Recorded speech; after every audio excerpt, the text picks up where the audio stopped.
पर्व न्यूज। आरंभ एका नव्या पर्वाचा।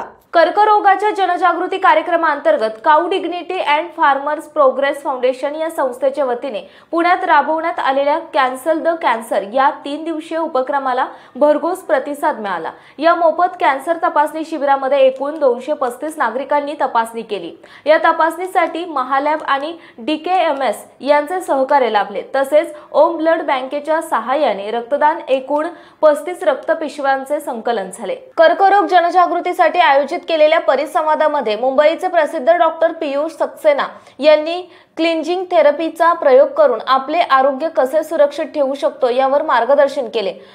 तर सुरेश सपकाळ आणि हर्षदा टेमघरे यांनी कॅन्सरचा होणारा त्रास या विषयावर प्रकाश टाकला। या सत्राला काऊ डिग्निटी अँड फार्मर्स प्रोग्रेस फाउंडेशनचे अध्यक्ष सूर्या पुजारी, व्यवसाय मार्गदर्शन SS सावंत, श्वेता जाजू, बाल भाकरे, प्रणव थोरात उपस्थित होते।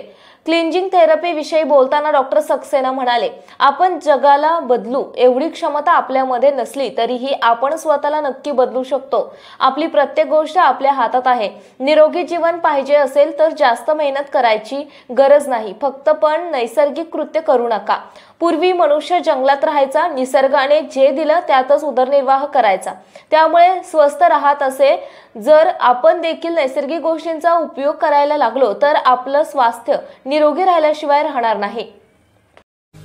पुणे शहरातील आणि जिल्ह्यातील महत्त्वाच्या आणि ताज्या बातम्या पाहण्यासाठी आजच आमच्या आरंभ पर्व न्यूज चॅनलला YouTube वर सबस्क्राइब करा आणि बेल आयकॉन प्रेस करा।